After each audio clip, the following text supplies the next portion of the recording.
kasih Ibu Kepala Badan. Mohon izin menambahkan penjelasan dari Ibu Kepala Badan. Jadi berdasarkan laporan kerusakan yang kami peroleh dari teman-teman BMKG di daerah, memang berdasarkan data pengukuran akselerometer yang BMKG miliki, jadi dari gempa yang terjadi dapat kami verifikasi bahwa 37 sensor akselerograf BMKG mencatat tingkat guncangan yang disebabkan oleh gempa bumi tersebut, di mana berkisar antara 2 sampai dengan 5 mmi, khususnya di wilayah Jawa Barat. Hal ini sangat sesuai dengan laporan yang kami terima, di mana untuk Jawa Barat sendiri di beberapa daerah, contohnya di Tegal Bulut, Pamulihan, Sukanagara, Cempaka, Langka Pelancar, dan Lembang, termasuk Sukabumi dan Tasikmalaya, dan juga Bandung serta Garut, mengalami beberapa rumah yang mengalami kerusakan. Terkait hal itu, BMKG insya Allah besok akan mengirimkan tim survei untuk memverifikasi apakah penyebab dari kerusakan tersebut. Ya, hari ini mengalami. Oh iya, hari ini akan mengirim tim survei untuk memverifikasi penyebab pasti kerusakan struktur bangunan di sana. Apakah disebabkan oleh jenis tanah yang ada di sana ataukah karena struktur bangunannya. Oleh karena itulah kami akan mengirimkan tim survei untuk memverifikasi terkait kerusakan tersebut. Demikian, Ibu. Terima kasih. Untuk selanjutnya saya mau menambahkan. Terima kasih. Kami sampaikan bahwa wilayah Jawa Barat ini merupakan kawasan seismik aktif dan kompleks karena terdapat seismogenik. Yang pertama adalah zona outer rise, di mana sebelum penunjaman lempeng itu bisa terjadi bending yang menimbulkan patahan turun, sehingga ini gempa outer rise. Kemudian zona tumbukan lempeng atau kita sebagai zona megatrust, di mana ini adalah zona kontak antar lempeng Indo-Australia dan Eurasia. Kemudian bagian slab yang ke bawah bisa terjadi patahan di zona Benioff ini, seperti yang terjadi pada malam hari ini, terjadi deformasi atau patahan di dalam lempeng. Jadi ini lokasinya di bawah zona megatrust, dan kita menyebutnya sebagai gempa intraslab seperti yang disampaikan Ibu Kepala tadi. Nah, kemudian gempa-gempa yang terjadi di intraplat Asia, di mana Jawa Barat terdapat sesar aktif seperti gempa Cianjur, gempa Sumedang kemarin. Nah, khusus untuk hari ini, tadi malam terjadi gempa intraslab itu memang memiliki karakteristik yang unik, karena gempa intraslab itu bisa meradiasikan gelombang sismik atau bisa mengeluarkan ground motion yang sifatnya lebih kuat daripada sumber lain untuk magnitudo yang sama. Misalnya gempa 6,2 di intraslab dengan 6,2 di megatrust itu akan menimbulkan efek guncangan yang lebih besar jika itu bersumber di zona intraslab. Dan kita sudah mencatat banyak sekali aktivitas gempa intraslab di selatan Jawa Barat. Dan kalau kita melihat catatan gempa-gempa merusak signifikan di selatan Jawa Barat sejak tahun 1800-an, dapat kita identifikasi bahwa rata-rata gempa-gempa ini terjadi berada di zona megatrust dan di zona intraslab. Ini satu hal yang kita waspadai karena karakteristiknya yang guncangannya kuat dan spektrum luas, sehingga masyarakat Jawa Barat di dalam membangun bangunan gempa perlu memperhatikan aspek bangunan tahan gempa, karena ini merupakan ancaman permanen Jawa Barat, sehingga mitigasi harus diperkuat. Terima kasih, Ibu Kepala. Terima kasih, Pak. Baik, terima kasih mungkin Bu Kepala dan rekan-rekan semua. Jadi yang gempa tadi malam ini berdampak di 11 kabupaten kota di Jawa Barat. Memang saat ini yang paling banyak melaporkan adalah Kabupaten Tasik dan Kabupaten Garut, ya, di mana di Kabupaten Tasik ada satu gedung dan rumah sakit, juga masjid yang terdampak dan rumah. Kemudian di Kabupaten Garut ini ada rumah sakit juga dan terdapat 3 orang luka, ya. Kemudian satu gedung bangunan bank dan juga rumah. Di KBB juga melaporkan, kemudian Kabupaten Sukabumi Kabupaten Ciamis juga, Kabupaten Bandung, Kabupaten Pangandaran, Kabupaten Purwakarta, dan Kota Cimahi. Ini ada melaporkan dampak, dan kami di sini juga bergabung BPBD Kabupaten Kota ya, dan kami masih melakukan asesmen pendataan atas kerusakan atau dampak dari gempa ini. Mudah-mudahan betul tidak parah, dan memang betul Bu Kepala ya tadi banyak rumah yang rusak gitu karena mungkin dari struktur bangunan yang memang belum tahan gempa. Mungkin itu saja tambahan dari kami. Terima kasih. Oke, siap Bu Ane. Kami turut prihatin akan dampak. Jadi perlu disampaikan bahwa dari kami berdasarkan dari perkembangan data yang masuk ya, ini karena juga gempa susulannya pun sepertinya sudah belum ada tambah lagi, sudah jam ke berapa nih? Jam ketiga ya. Jadi kurang lebih 3 jam. Ini sudah sudah mulai stabil ya. Ini jadi tidak seaktif patahan-patahan sebelumnya ya yang di darat. Barangkali ini kan dikontrol jenis batuannya ini. Yang gempa di darat kebetulan dipicu oleh patahan yang ada di darat, kebetulan dangkal sehingga berada pada kondisi tanah batuan yang belum begitu terkonsolidasi.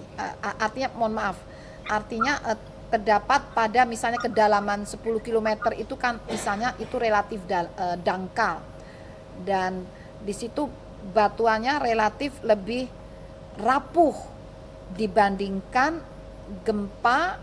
pusat gempa yang terjadi saat ini pada kedalaman 70 km. Batuannya relatif pejal ya, lebih tidak serapuh yang di permukaan, jadi lebih pejal dan relatif lebih homogen, sehingga dampaknya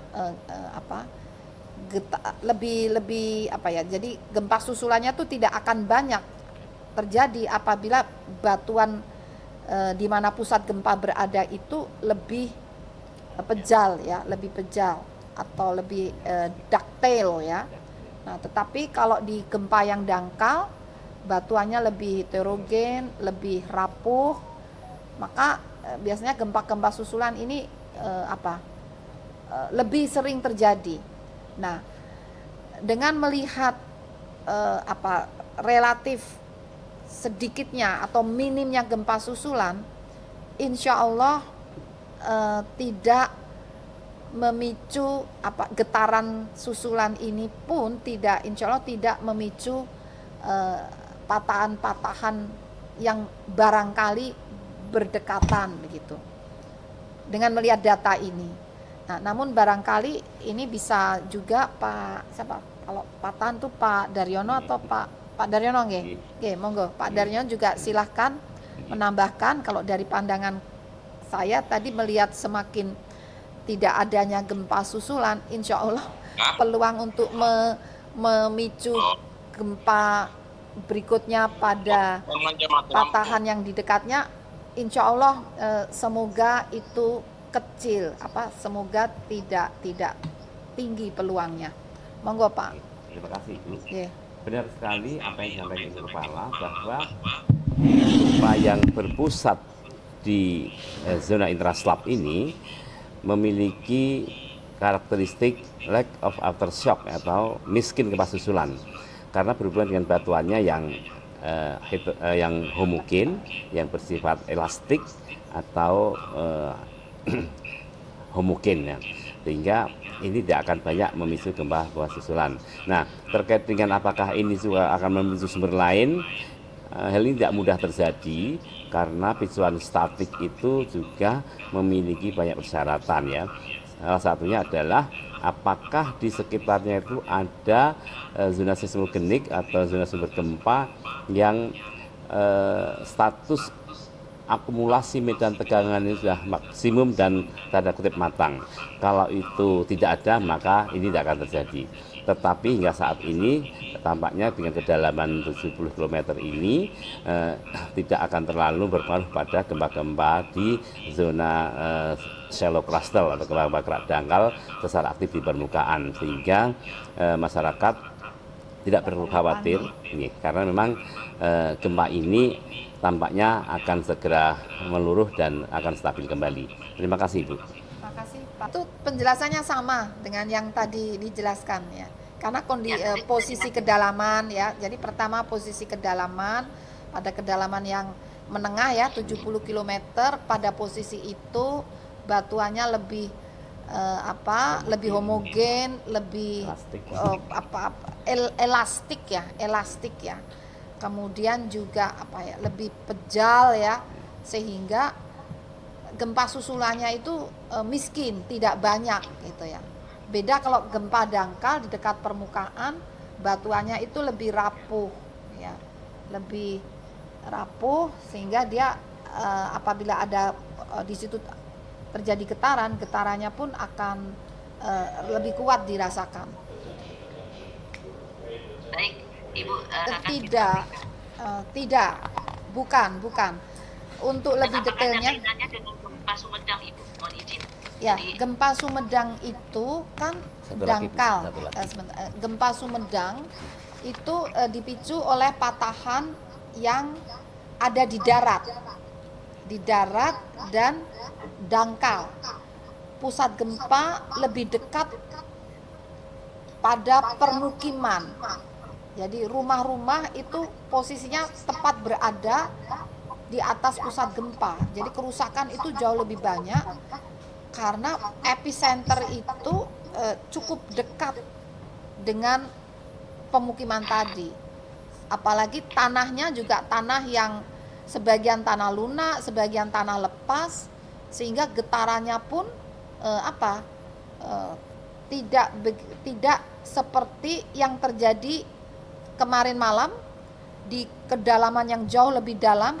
Jarak pusat gempa jauh lebih dalam 70 km, dan batuannya itu juga lebih keras ya, sehingga dampaknya pun getarannya lebih teredam, getarannya, sehingga kerusakannya kalau memenuhi standar bangunan tahan gempa, insya Allah kerusakannya harusnya tidak begitu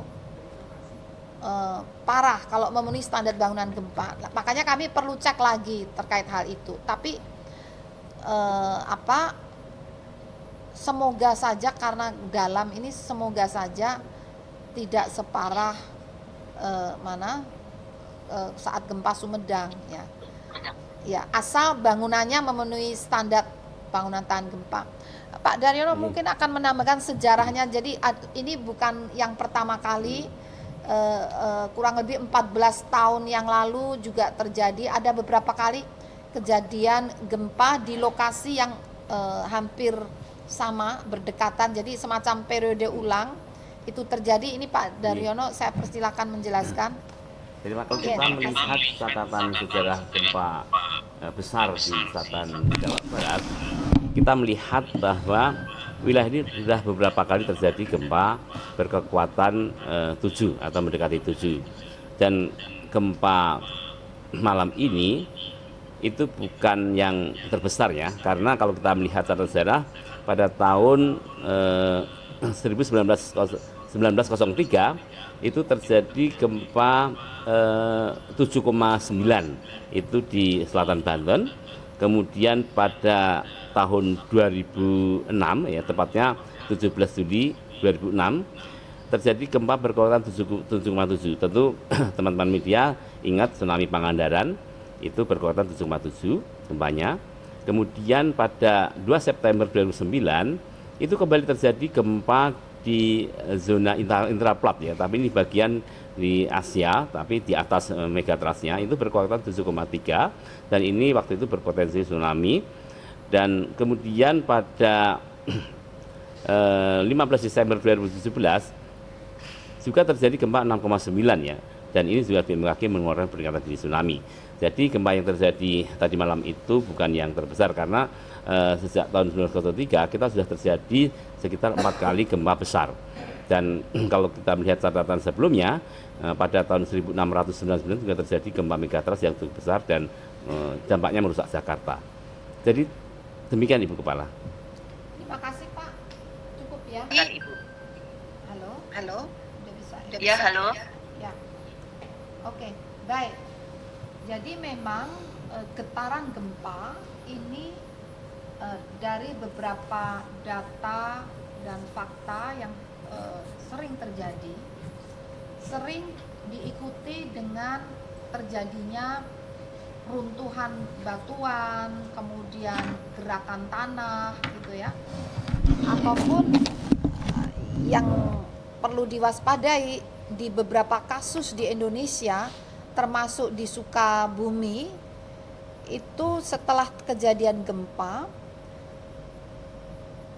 kadang kalau saat itu bertepatan di musim hujan, beberapa waktu kemudian diikuti dengan kejadian banjir bandang.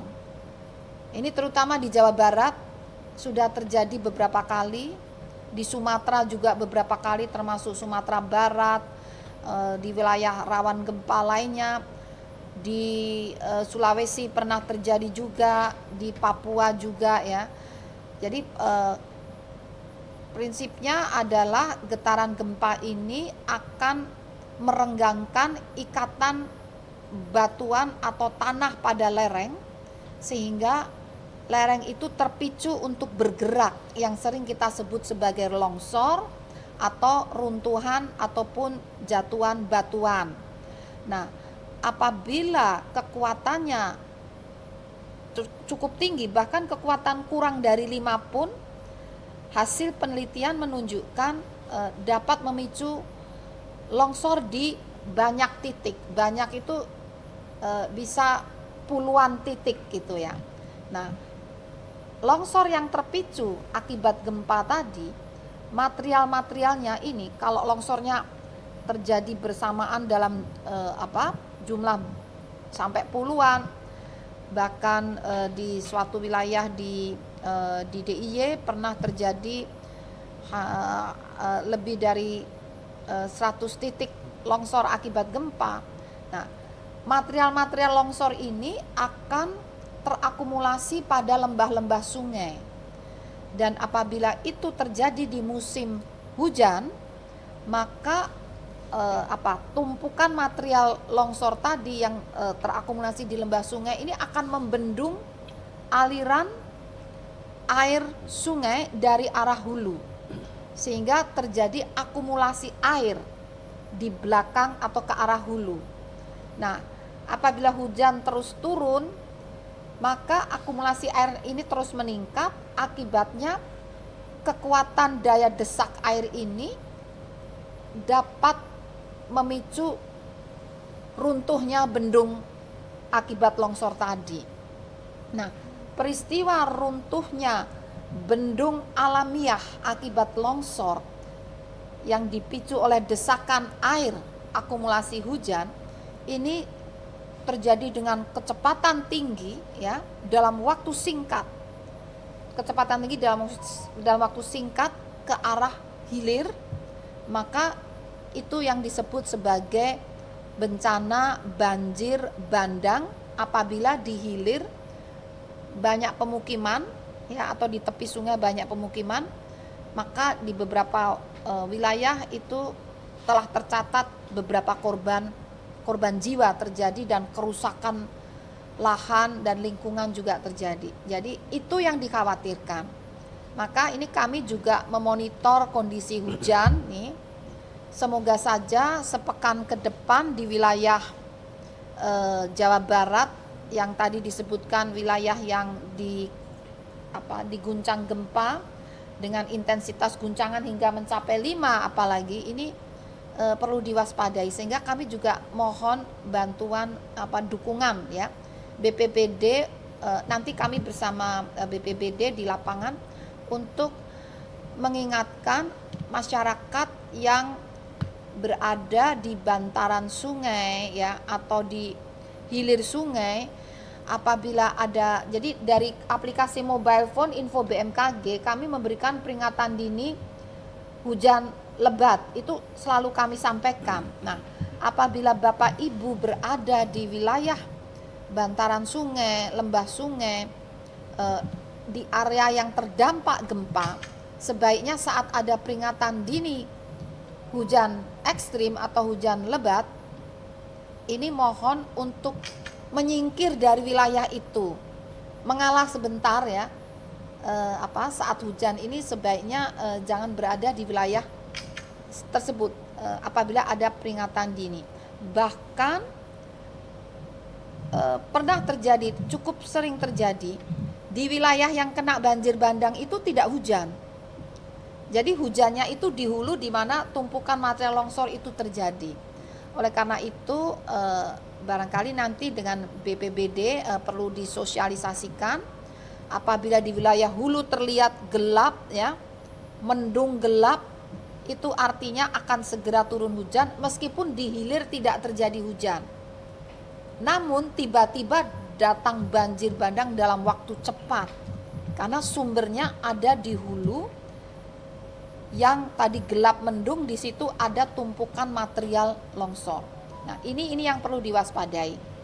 Nah, demikian, Mbak.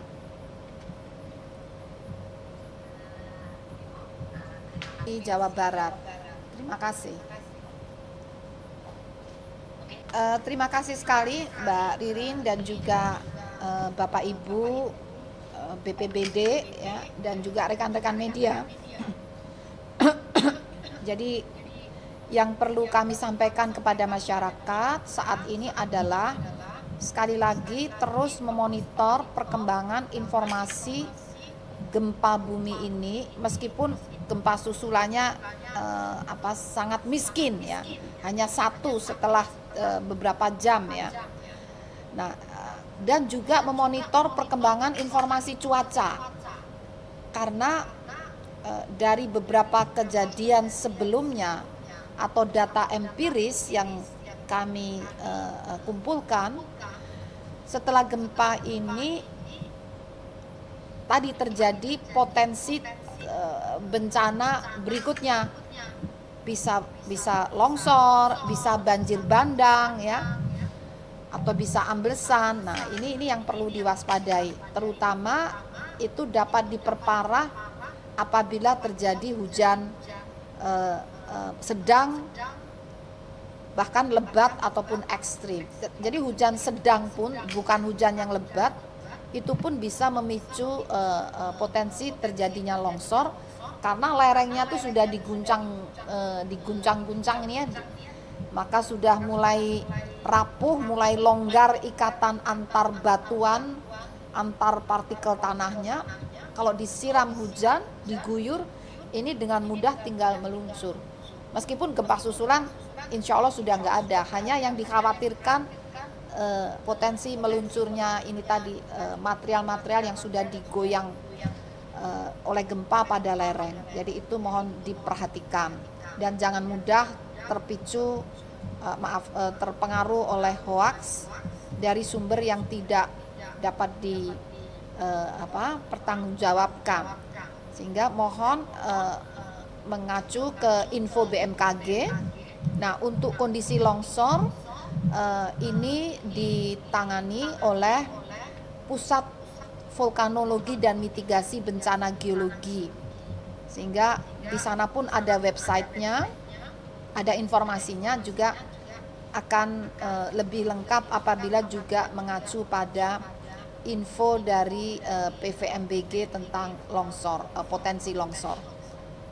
Demikian, terima kasih. Ya, Ya.